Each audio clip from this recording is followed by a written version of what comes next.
ॐ भूर्भुवः स्वः तत्सवितुर्वरेण्यं भर्गो देवस्य धीमहि धियो यो नः प्रचोदयात्। ओम शांति शांति शांति। नमस्ते मेरे प्यारे दोस्तों, ये भगवान श्री रामकृष्ण परमहंस के प्रसिद्ध और पवित्र ग्रंथ वचनामृत का 30वां वीडियो है। इस वीडियो को हम शुरू करते हैं परिच्छेद 75 ईश्वर दर्शन के लिए व्याकुलता भाग 1। दक्षिणेश्वर में राखाल, लाटू, मास्टर, महिमा आदि के साथ श्री रामकृष्ण दक्षिणेश्वर मंदिर में अपने उसी कमरे में हैं। दिन के 3 बजे होंगे। आज शनिवार है, तारीख 2 फरवरी 1884। एक दिन श्री रामकृष्ण भावावेश में झाऊ तल्ले की ओर जा रहे थे। साथ में किसी के न रहने के कारण रेलिंग के पास गिर गए। इससे उनके बाएं हाथ की हड्डी हट गई और गहरी चोट आ गई। मास्टर कलकत्ते से चोट में बांधने का सामान लेने गए हैं। श्रीयुत राखाल, महिमा चरण, हाजरा आदि भक्त कमरे में बैठे हैं। मास्टर ने आकर भूमिष्ठ हो श्री रामकृष्ण को प्रणाम किया। श्री रामकृष्ण, क्यों जी, तुम्हें कौन सी बीमारी हुई थी? अब तो अच्छे हो न? मास्टर, जी हाँ। श्री रामकृष्ण महिमा चरण से, क्यों जी, यहाँ का भाव है तुम यंत्री हो, मैं यंत्र हूँ, फिर भी इस तरह क्यों हुआ?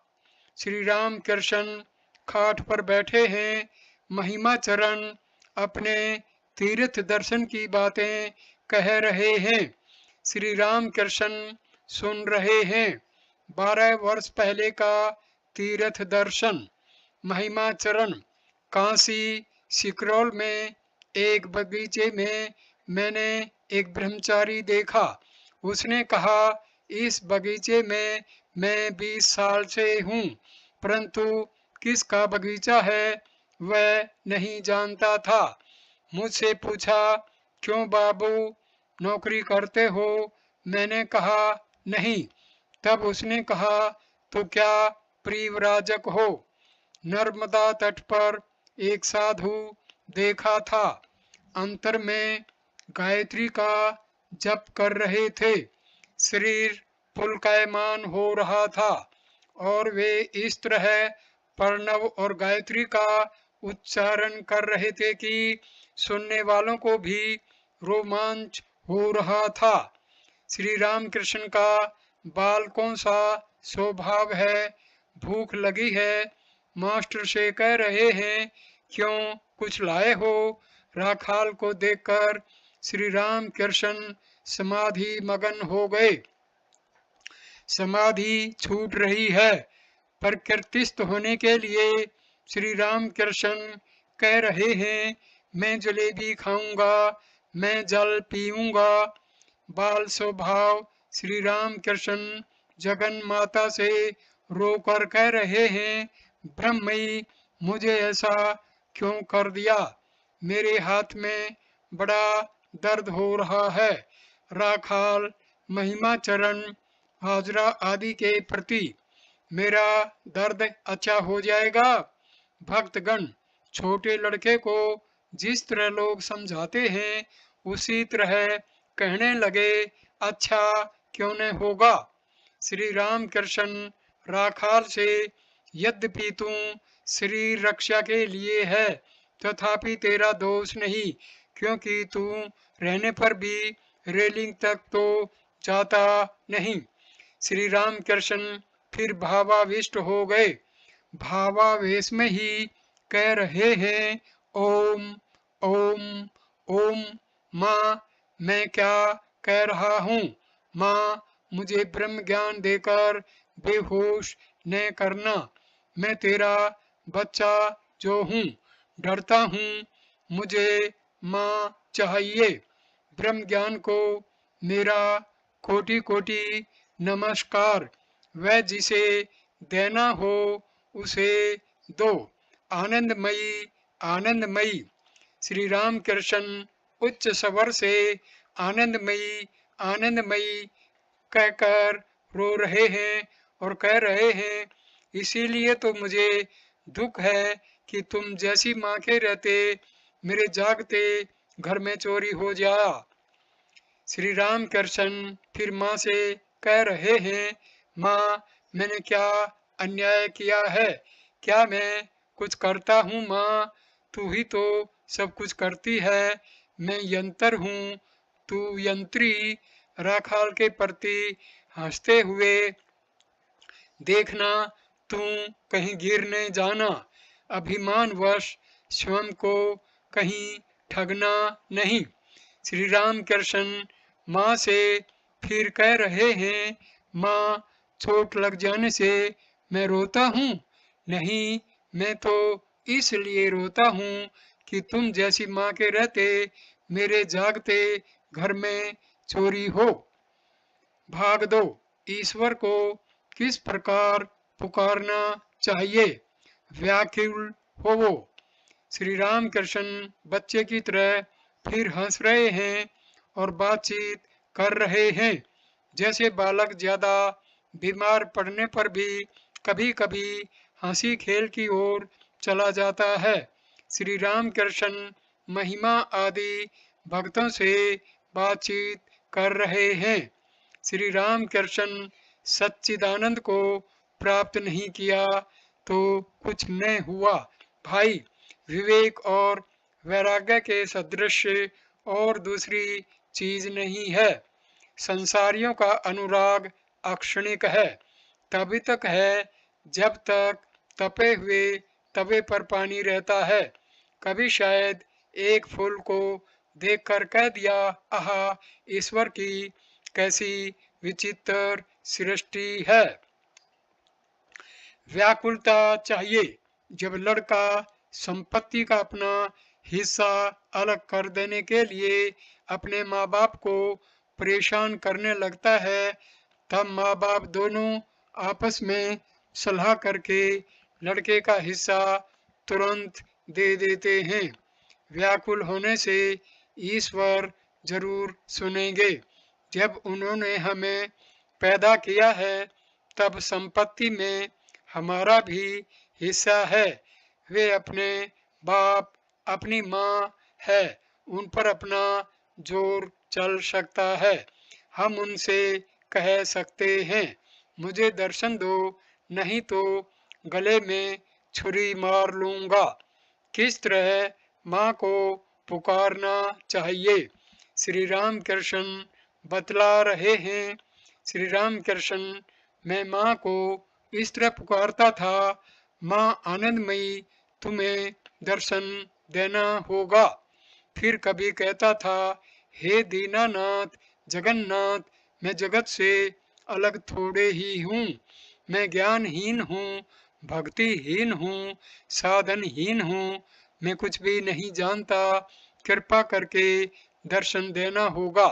श्री राम कृष्ण अत्यंत करुण स्वर में गाने के ढंग पर बतला रहे हैं, किस तरह उन्हें पुकारना चाहिए। वह करुणा स्वर सुनकर भक्तों का हृदय द्रवीभूत हो रहा है। महिमा चरण की आंखों से धारा बह रही है। महिमा चरण को देखकर श्री राम कृष्ण फिर कह रहे हैं, मन जिस तरह पुकारना चाहिए उसी तरह तुम पुकारो तो सही, फिर देखो कैसे क्षमा रह सकती है। भाग 3। सद सद विचार। कुछ भक्त शिवपुर से आए हैं।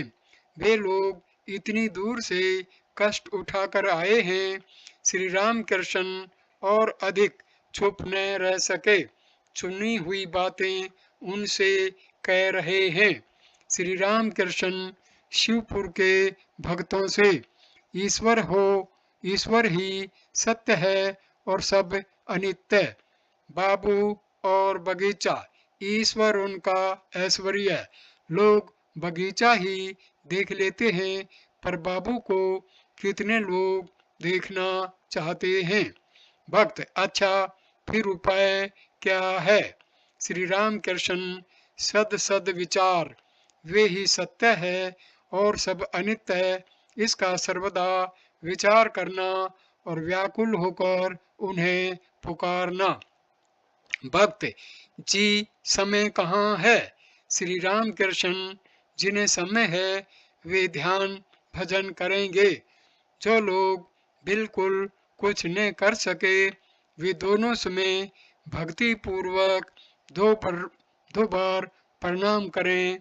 वे भी तो अंतर्यामी हैं, वे समझते हैं कि ये क्या करते हैं। तुम्हें कितने ही काम हैं, तुम्हें पुकारने का समय नहीं, तो उन्हें आम मुख्तारी दे दो।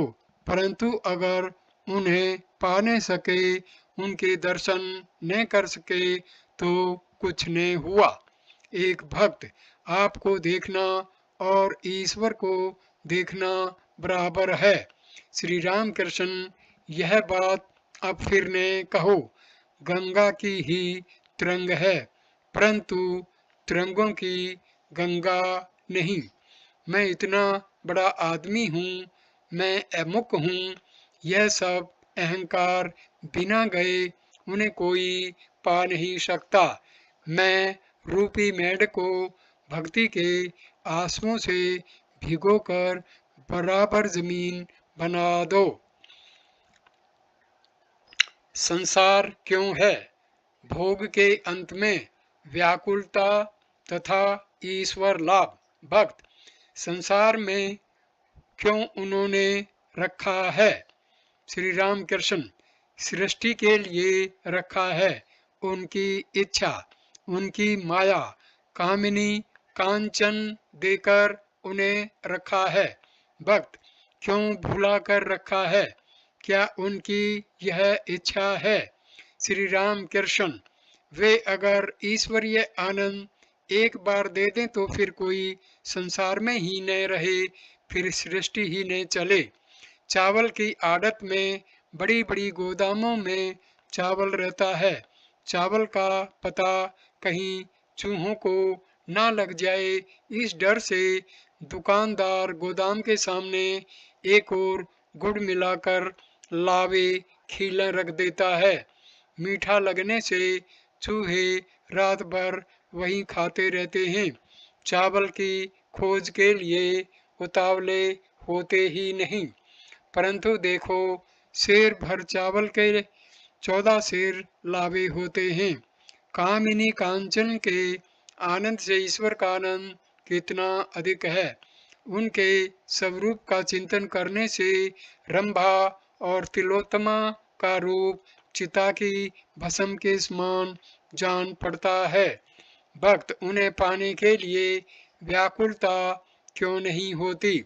श्री राम कृष्ण, भोग का अंत हुए बिना व्याकुलता नहीं होती।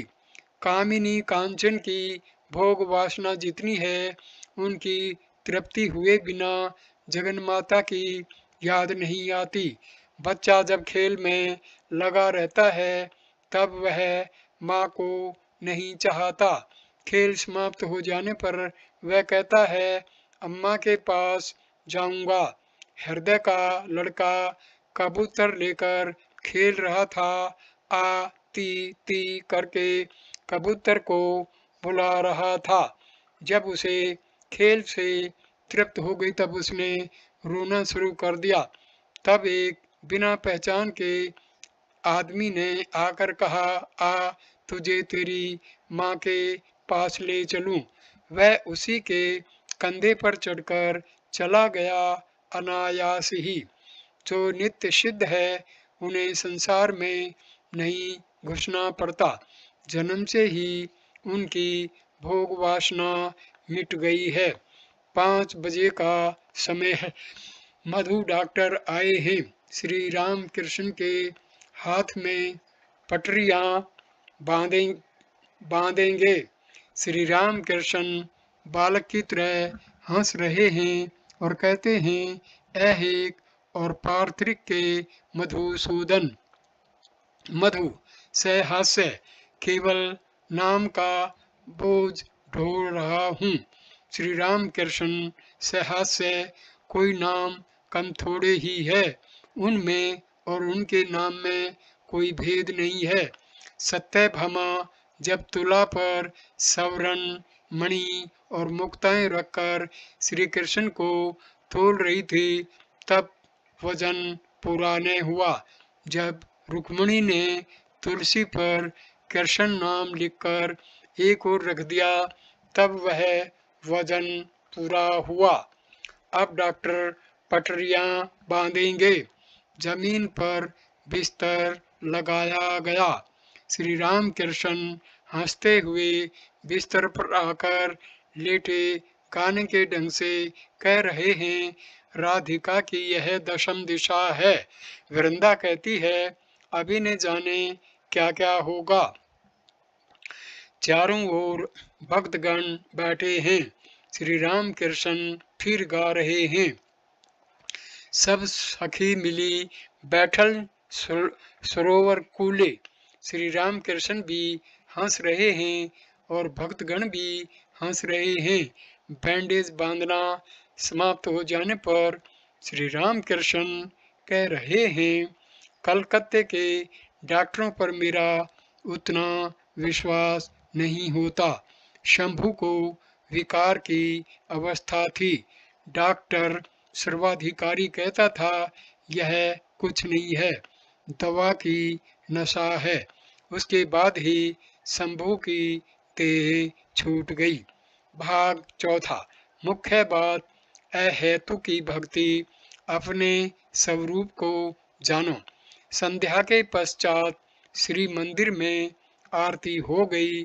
कुछ देर बाद कलकत्ते से अधर आए। भूमिष्ठ हो उन्होंने श्री राम कृष्ण को प्रणाम किया। कमरे में महिमा चरण, राखाल और मास्टर है। हाजरा महाशय भी बीच बीच में आते हैं। अधर, आप कैसे हैं? श्री राम कृष्ण स्नेह भरे शब्दों में, यह देखो हाथ में लगकर क्या हुआ है। सह हास्य है और कैसे। अधर जमीन पर भक्तों के साथ बैठे हैं। श्री राम कृष्ण उनसे कह रहे हैं, तुम एक बार इस पर हाथ तो फेर दो। अधर छोटी खाट की उत्तर ओर बैठकर श्री राम कृष्ण की चरण सेवा कर रहे हैं। श्री राम कृष्ण फिर महिमा चरण से बातचीत कर रहे हैं। श्री राम कृष्ण महिमा के प्रति अहेतु की भक्ति, तुम इसे अगर साध्य कर सको तो अच्छा हो। मुक्ति, मान, रुपया, रोग, अच्छा होना कुछ नहीं चाहता, मैं बस तुम्हें ही चाहता हूँ। इसे अहेतु की भक्ति कहते हैं। बाबू के पास कितने ही लोग आते हैं, अनेक कामनाएं करते हैं, परंतु यदि कोई ऐसा आदमी आता है जो कुछ नहीं चाहता और केवल प्यार करने के लिए ही बाबू के पास आता है, तो बाबू भी उसे प्यार करते हैं। प्रहलाद की भक्ति अहेतुकी है। ईश्वर पर उनका शुद्ध और निष्काम प्यार है। महिमा चरण चुपचाप सुन रहे हैं। श्री राम कृष्ण फिर कह रहे हैं, अच्छा तुम्हारा भाव जैसा है उसी तरह की बातें कहता हूँ, सुनो। महिमा के प्रति वेदांत के मत से अपने स्वरूप को पहचानना चाहिए, परंतु अहम का बिना त्याग किए नहीं होता। अहम एक लाठी की तरह है, मानो पानी को उसने दो भागों में अलग कर रखा है। मैं अलग और तुम अलग। समाधि की अवस्था में इस अहम के चले जाने पर ब्रह्म की साक्षात अनुभूति होती है। मैं महिमा चक्रवर्ती हूँ, मैं विद्वान हूँ। इसी मैं का त्याग करना होगा। विद्या के मैं में दोष नहीं है। शंकराचार्य ने लोगों को शिक्षा देने के लिए विद्या का मैं रखा था। स्त्रियों के संबंध में खूब सावधान रहे बिना ब्रह्म ज्ञान नहीं होता। इसीलिए गृहस्थी में उसकी प्राप्ति कठिन बात है। चाहे जितने बुद्धिमान क्यों न बनो, काजल की कोठरी में रहने से स्याही जरूर लग जाएगी। युवतियों के साथ निष्काम मन में भी कामना की उत्पत्ति हो सकती है, परंतु जो ज्ञान के पथ पर है उसके लिए अपनी पत्नी के साथ भोग कर लेना इतने दोष की बात नहीं है। जैसे मल मूत्र और त्याग वैसे ही यह भी, और जैसे शौच की बात में हमें याद भी नहीं रहती। छोटे की मिठाई कभी खा ही ली, महिमा चरण छेने की मिठाई कभी खा ही ली, महिमा चरण हंसते हैं। सन्यासियों के कठिन नियम और श्री रामकृष्ण। संसारियों के लिए भोग उतने दोष की बात नहीं, पर सन्यासी के लिए इसमें बड़ा दोष है। सन्यासी को स्त्रियों का चित्र भी न देखना चाहिए। सन्यासी के लिए स्त्री प्रसंग थूक कर चाटने के बराबर है। स्त्रियों के बीच में बैठकर सन्यासी को बातचीत न करनी चाहिए, चाहे स्त्री भक्त ही क्यों न हो। जितेंद्रिय होने पर भी वार्तालाप न करनी चाहिए। सन्यासी कामिनी कांचन दोनों का त्याग करें। जैसे स्त्रियों का चित्र उन्हें न देखना चाहिए, वैसे ही कांचन रुपया भी न छूना चाहिए। रुपया पास रहने से भी बुराई है। हिसाब किताब, दुश्चिंता, रुपये का अहंकार, लोगों पर क्रोध आदि रुपया रहने से ही होता है। सूर्य दिख पड़ता था, बादलों ने आकर उसे घेर लिया।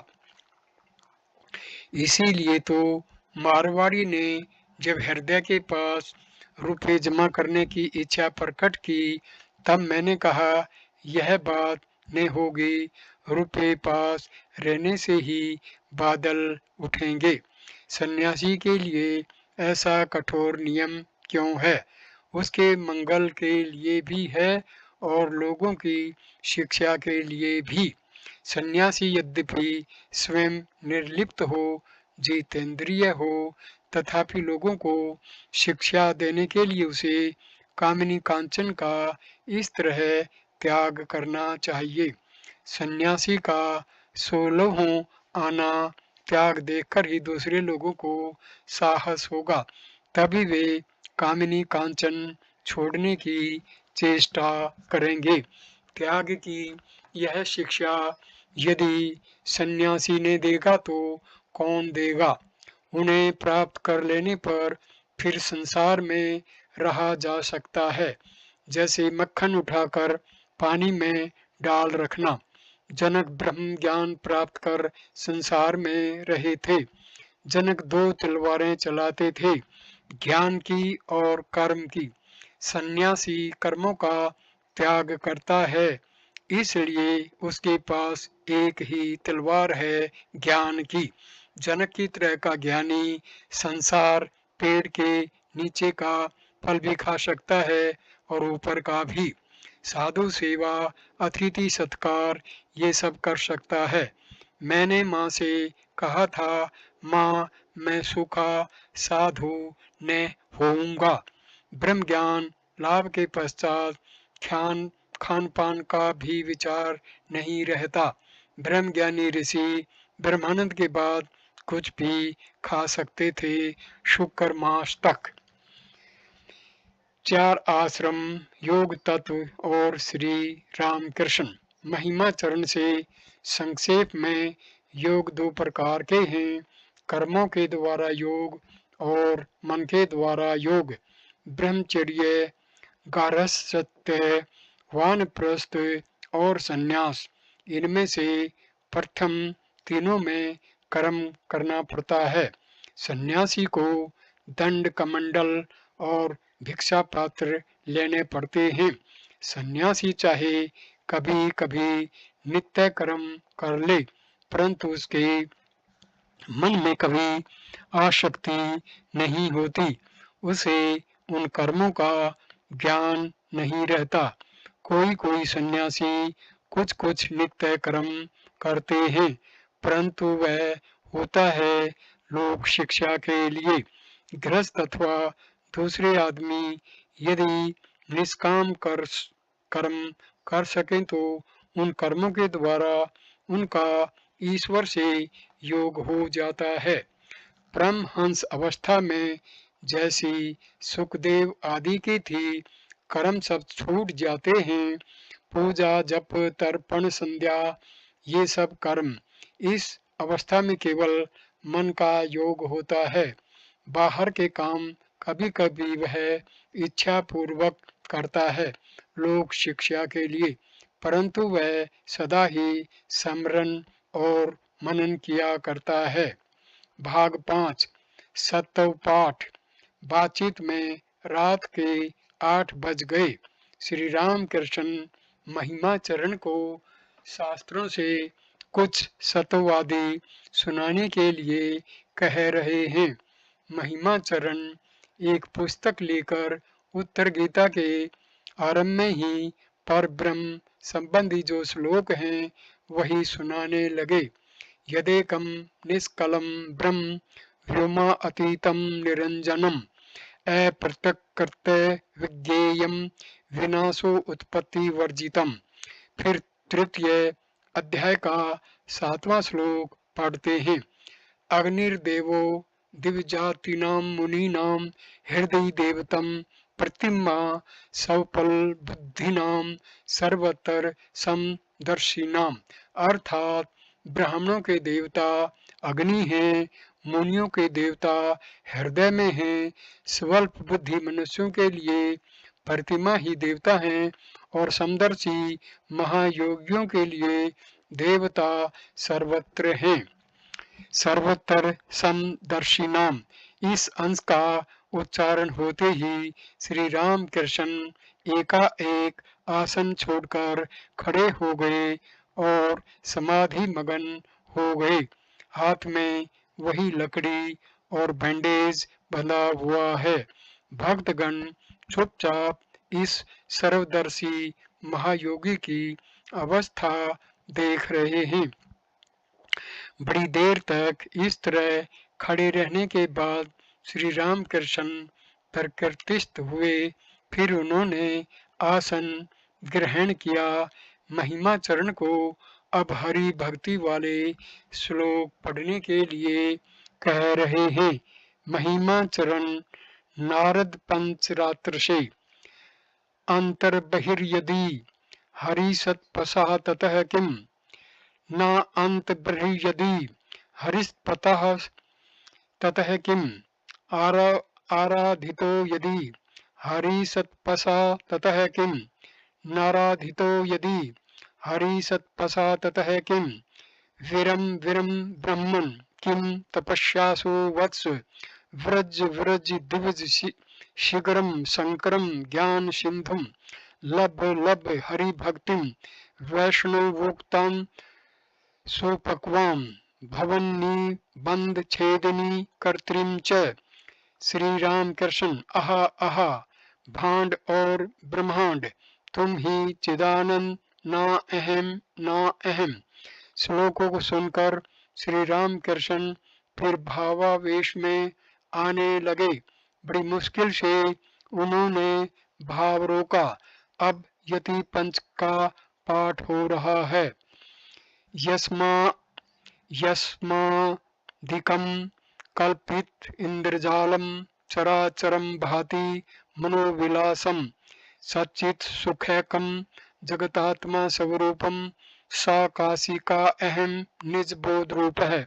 सा काशी का अहम निज बोध रूप है। यह सुनते ही श्री राम कृष्ण हंसते हुए कह रहे हैं, जो कुछ भांड में है वही ब्रह्मांड में है। अब पाठ हो रहा है निर्वाण षटकम से। ओम मनोबुद्ध अहंकार चित्तानि न अहम न च श्रोत्र जिह्वै न च घ्राण नेत्रे न च व्योम भूमिर्न तेजो न वायु निश्चय आनंद रूप है शिवो अहम शिवो अहम।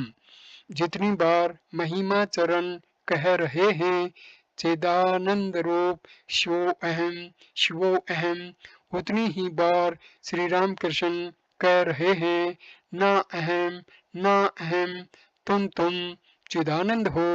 महिमा चरण जीवन मुक्ति गीता से कुछ श्लोक पढ़कर षट चक्कर वर्णन पढ़ रहे हैं। उन्होंने स्वयं काशी में योगी की योगावस्था में मृत्यु देखी थी, यह बात उन्होंने कही। अब वह भूचरी और खेचरी मुद्रा का वर्णन कर रहे हैं, साथ ही सांभवी विद्या का भी। सांभवी यह कि मनुष्य जहाँ तहाँ जाया करता है, उसका कोई उद्देश्य नहीं है। महिमा राम गीता में बड़ी बड़ी अच्छी अच्छी बातें हैं। श्री राम कृष्ण से हास्य, तुम राम गीता कर रहे हो तो तुम घोर वेदांती हो। साधु महात्मा यहाँ कितना पढ़ते थे। महिमा चरण प्रणव शब्द कैसा है यही पढ़ रहे हैं।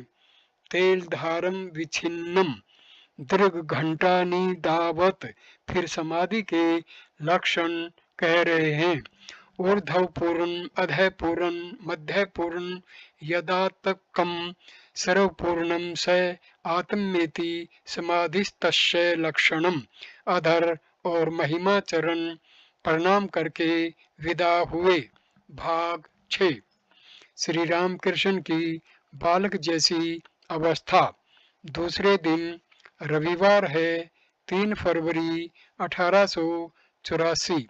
दोपहर के भोजन के बाद श्री राम कृष्ण अपने आसन पर बैठे हुए हैं। कलकत्ते से राम सुरेंद्र आदि भक्त उनके चोट लगने का हाल पाकर चिंतित हो आए हैं। मास्टर भी पास बैठे हैं। श्री राम कृष्ण के हाथ में लकड़ी बंधी हुई है, भक्तों के साथ बातचीत कर रहे हैं। श्री राम कृष्ण भक्तों से ऐसी अवस्था में माँ ने रखा है कि छिपाने की मजाल नहीं। बालक जैसी अवस्था, राखाल मेरी अवस्था नहीं समझता, कहीं कोई देखकर निंदा न करे, इसलिए टूटे हाथ को कपड़े से छिपा देता है। मधु डॉक्टर को अलग ले जाकर सब बातें कह रहा था। तब चिल्लाकर मैंने कहा, कहाँ हो मधुसूदन, देखो आकर मेरा हाथ टूट गया है। माथुर बाबू और उनकी पत्नी जिस घर में सोते थे उसी में मैं भी सोता था। वे ठीक बच्चे के समान मेरी देखभाल करते थे। तब मेरी उन्माद अवस्था थी। माथुर बाबू कहते थे, बाबा क्या हम लोगों की कोई बातचीत तुम्हारे कान तक पहुंचती है? मैं कहता था, हाँ पहुंचती है। माथुर बाबू की पत्नी ने उन पर माथुर बाबू पर संदेह करके कहा था, अगर कहीं जाना तो भट्टाचार्य महाशय को साथ ले जाना। वे एक जगह गए, मुझे मकान में नीचे बैठा दिया, फिर आध घंटे बाद आकर कहा, चलो बाबा चलें, गाड़ी पर बैठो चलकर। घर आकर उनकी पत्नी ने पूछा, तो मैंने ठीक यही सब बातें सुना दी। मैंने कहा, सुनो, एक मकान में हम लोग गए थे। उन्होंने मुझे नीचे बिठा दिया था। आप ऊपर गए थे। आध घंटे के बाद आकर कहा, चलो बाबा चलें। उनकी पत्नी ने इससे जो कुछ समझना था समझ लिया। माथुर का एक हिस्सेदार यहाँ के पेड़ों के फल और गोभियां गाड़ी में लादकर घर भेज देता था। दूसरे हिस्सेदारों ने जब पूछा तब मैंने यही बात बता दी। इस वीडियो को मैं यहीं पर विराम देता हूँ। अगला 31वां वीडियो हम शुरू करेंगे परिच्छेद 76। ईश्वर ही एकमात्र सत्य है। वीडियो देखने के लिए धन्यवाद मेरे दोस्तों। नमस्ते, नमस्कार।